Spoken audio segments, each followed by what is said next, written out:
And ladies and gentlemen, we will now look into the future with David Metcalfe. He is co-founder and CEO of Verdantix. David, over to you. Looking forward. Great. Donatello, thank you very much for that introduction. And it really is a pleasure to be talking to everyone today in so many countries around the world. As Donatello says, I'm the CEO here at Verdantix, and we are an independent research firm covering EHS, covering industrial risk management, and covering operational excellence. And what I really wanted to talk about today is one of the biggest trends that we've been seeing in the market for a couple of years, which has been accelerated by the crisis this year. And that is the shift towards real-time risk management. And we're talking about real-time as it relates to workers, so things like industrial wearables, as it relates to the performance of assets, so asset health monitoring. And from that, you can obviously get to the point of looking at real-time risk management for an entire site, for a facility, and ultimately for the business as a whole. So what is the context and the accelerator that we've seen this year? Well, we already saw companies looking at the concept of real-time risk management with digital technologies before the pandemic hit. And what's happened is the pandemic has really changed the opinion of a lot of executives who maybe didn't understand the potential value of digital. Because if you think about the challenges that we currently face, if it takes you 3 days to turn around test results for COVID, if you are unable to test people when they come to a workplace, you can't get to that real-time risk management. You can't have the controls in place. And that's what we're seeing at the moment in Europe, in France, as you can see here, in the UK, in Spain, those real-time risk controls are not in place. But what's interesting, if you look at this photograph, which is from a water park in Wuhan on August the 20th, it's actually, people celebrating the fact that Wuhan has actually managed to control COVID-19. And of course, this is a rather ironic position to be in, given this was the origin of the pandemic in the first place. So it actually shows that with the immediate lockdowns that they apply of neighborhoods as soon as there's a case, they have electronic bracelets tied to mobile apps so they can tell if people are supposed to be self-isolating if they have moved. So there are things that you can see in terms of real-time risk controls that are actually helping these organizations to, or an entire city, to improve the situation for the inhabitants. And our view is that this is comparable to an industrial business where you know that you have good sites and you have bad sites. That's the theme that I really want to look into. So let's just be honest. These are not Mentimeter questions. These are for you to sit listening to this presentation and just answer 3 questions for me, honestly, in your own minds. So firstly, I'm assuming that most of you are going to answer yes to this first question. Are you striving to implement the best possible risk controls? Why wouldn't you be? This is your job. So secondly, do you agree with me? Do you agree with what the panelists speaking today have said, which is that real-time information and interventions can prevent many accidents? I'm not saying all accidents, but many accidents and asset failures. Now, I think there's plenty of success stories that would indicate that is true. So from a logical point of view, how would you answer the last question? Are you currently utilizing all proven technologies for real-time risk management? Now, honestly, sit there and only you will know whether or not you're being honest in how you answer. So let's look at some survey data that we have that goes back to that question. And this is a higher level question. We asked 284 managers in operations, engineering and maintenance roles at the end of last year in our annual global survey. So people really like you. And what we wanted to know is how significant are different factors in terms of driving investments in operational excellence, which of course maps directly to safe operations, to asset reliability, to risk management. And even we at Verdantix were surprised as experts in the space to see that 96% of the respondents said the availability of new digital technology is actually a major driver, a very significant driver. And that beat out things like, the impact of accidents in our industry, CEO-led strategies, even cost cutting. So, there's a key point here, which is you do have to engage with digital technology to do the best you can around PSM and operational risk management. And then another question that we asked, getting more into the detail here and going back to some of the things that Justin was talking about, what we wanted to know was, to what extent is software being used in different organizations? And again, what you can see is there is quite wide use of software to improve risk management. We've ranked this in terms of the level of adoption based on commercial software, which I think we would say is the best practice. But you can still see 7% of respondents are not using software for incident management and 30% not using it for management of change. And I think one has to be careful about this. So we see this as positive, but there's obviously a lot of you who are maybe using outdated Lotus Notes-based tools for some of these processes, so the in-house software.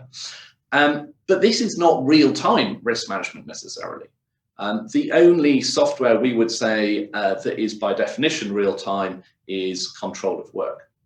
So this is simply saying you're using software, but it could be desktop software where you design your bow tie and then save that file. So there's progress, there's engagement with this. There's a clear understanding from the majority of you that digital technology is crucial, but actually the level of adoption so far is not so high. And so the question we often get asked is, well, how can we actually think about this? There's so many technologies being thrown at us. What should we be doing? And what we've realized is actually you should think of digital technology as one of the layers in the hierarchy of controls. And you can think about this really in three ways. So firstly, what digital does is it gives you all of that information about how you can manage risks. So that's the first thing. And I think everyone here understands that. But then the other thing that we've realized through the very broad research we did across EHS and operational excellence is at every other level of control, you're seeing the ability of digital to actually enhance the controls that you have in place. So, a great example of how the COVID-19 crisis has accelerated engagement with this is digital twin models of things like offshore oil rigs, where you don't have to fly technical experts on a helicopter out into the North Sea or out into the Gulf of Mexico, because you actually have an accurate 3D real-time model of that rig. So what we think is going to happen is, even after the crisis, we're actually going to see more use of these type of technologies to eliminate risk. Another great example, Chevron and Dow have committed that from this year, no technicians will be doing confined space inspections. So it's all going to be done by drones. So another kind of digital technology. In engineering, of course, there's a lot of IT and OT integration as a general theme. And so that is enhancing the controls that you have in place and monitoring their effectiveness. You can look at the admin level. So that's also around things like digital training or permit to work, which we heard about from Justin.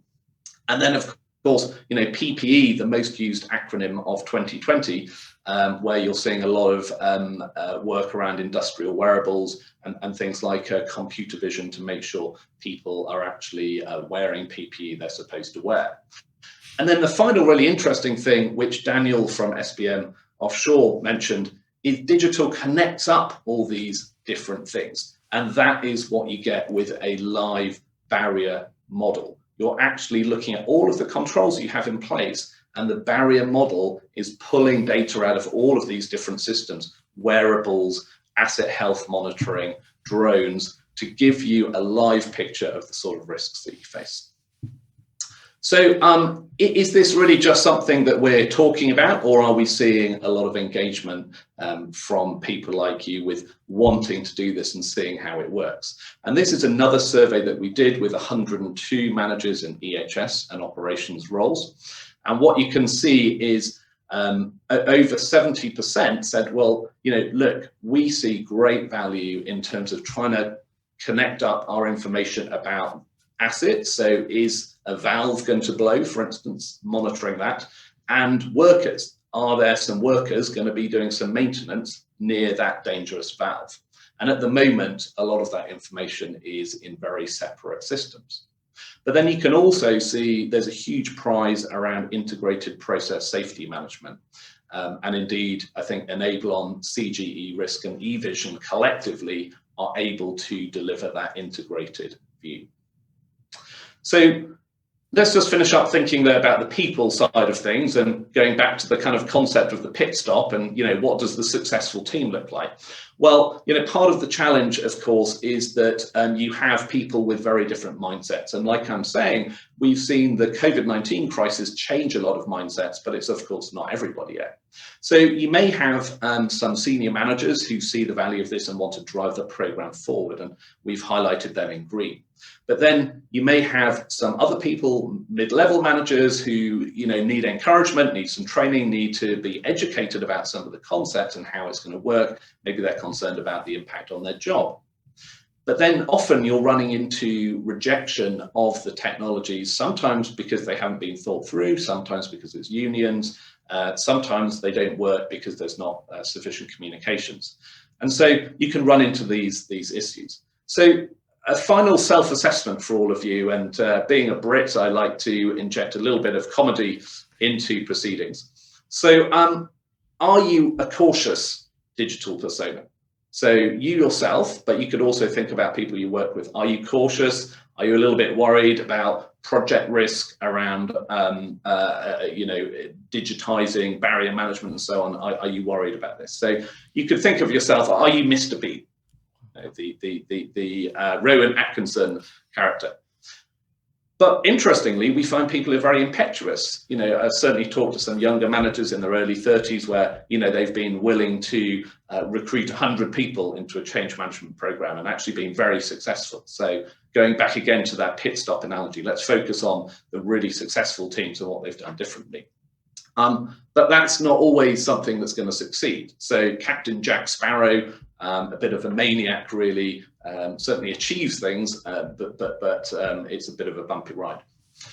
And then, are you a reliable type of person when it comes to digital projects? So you've got some experience, you know what to do, you engage the IT team, you've got enough understanding, maybe a few successes and failures under your belt to move ahead. And I think of these characters like R2-D2. It's not going anywhere very quickly, but he's always got the toolkit to fix things. And then the final one is, in a way, sometimes where you're going to be leaning on consultants or solution engineers at Enablon who've got lots of experience with different projects and can tell you, look, this is a 5, 7, 8, 10-year journey, and here is how you need to think about it. So is this you? Are you a kind of Bill Gates type visionary who really knows exactly what to do? So just think about that. But ultimately, it's not just about you, it's about all the other people you need to work with your digital risk management program. And so you can actually think about it in terms of you yourself running a project or other people involved, and how does that evolve over time? So, what level of success are you going to have? If you're Mr. Bean and everyone at your organization is Mr. Bean, then actually, you're not going to get very far. Jack Sparrow would get further, but frankly, he may get fired along the way for a disastrous project. R2-D2, you're actually going to get some great results over time. But ultimately, you might want to think about how do we have maybe a center of excellence, right? Bill Gates type people. So you build all of that project experience, and it's not reinventing the wheel every time. So yes, we're great believers in power of technology. Yes, it's had a huge boost because of the crisis, but it's still all about people getting things done.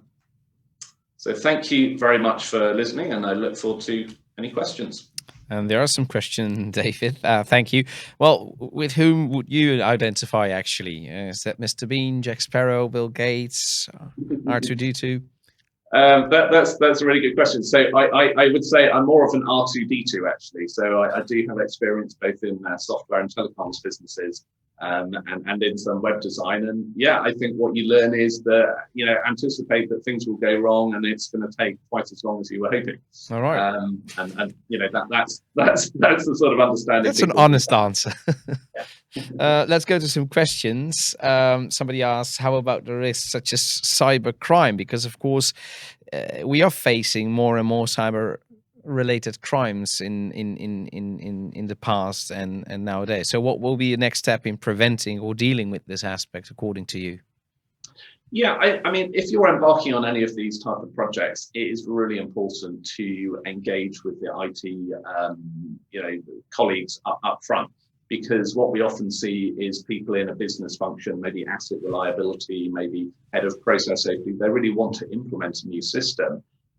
But then they don't involve IT early enough, and then it turns out the system that they really want to put in place doesn't comply with IT security policies, and so it gets vetoed after you put a lot of work in. Ultimately, this is not the job of the head of process safety. You lean on your IT colleague to stipulate whatever that security policy is. And to some extent, we do see that IT security issues hold back things around mobile apps, for instance, when it relates to operational equipment. Okay. Then another question that was a little bit earlier in your presentation. How would you answer those 3 questions for Verdantix? And I'm especially looking forward to the 3rd question, of course, using all available technologies. It's a great question, and indeed, even a research firm has had to think very carefully around risk management. We've had to cancel. We planned a whole team building session in person for next week, and because of new restrictions in the UK, that's had to be cancelled. So I think on the last question, it's really tough. I mean, I'm not so relevant necessarily in terms of risk management for us. But thinking in terms of, are we maximizing our use of digital technology? And no, the answer is no. And, why is that? Well, number one, it's, can we fund all of the things that we'd like to? So a familiar challenge. And then secondly, it can be, just the project execution challenges. That's what I was saying. Let's all be honest, that there's no organizations out there really that are doing everything they possibly could. All right. Somebody else says, and well, that's a tip for us. Talking about real time, why are the questions which we were asking the sheets not in the Menti? So we could respond real time. Actually, I think it were more rhetorical questions to answer yourself. But we will take that into account. Next question: what are your thoughts on the joining/integration of CGE, eVision, and Enablen? Yeah, look, I think ultimately it makes sense. So what we're seeing is a lot of innovation around industrial software generally. And you can see from the surveys that we've done that, that's in total 400 people that we've spoken to. And they're saying, look, we see a huge role for digital technology in the future. We're seeing more ambitious plans, but fundamentally, I think what firms want is something that's more joined up, especially around process safety management, because at the moment, typically there'll be multiple systems being used, and then you've got lots of issues around duplicating work, systems that don't talk to each other. So to have something that connects up a lot more of the workflow, I mean, just as SBM offshore example of, moving towards that live barrier model, that is the vision that we think we hear a lot. And so it's much easier to achieve that if you can work with a firm like Enablen that's got, many more of the pieces of technology. All right. And finally, if we're now looking at Industry 4, which is all about ongoing automation of traditional manufacturing and industrial practices, what do you think will be next? What will Industry 5 look like, actually? Well, I'll give you a little bit of a sly answer to that. Our research basically says that most industrial firms have barely embarked at all on Industry 4.0. You've got lots of examples of, Amazon, automating warehouses, Tesla that's building new factories where they're embedding solar and whole new ways of working into that. But, 95% of brownfield industrial sites have probably only done about 5, maximum 10% of the investments they could around Industry 4.0. So, let's redo this session in 20 years' time, and then we will do a recap on how much progress there's been. All right. Thank you so much, David Metcalfe, the co-founder and the CEO of Verdantix, for all your answers and for your presentation. Thank you. Thanks, Gonzalo. Thank you.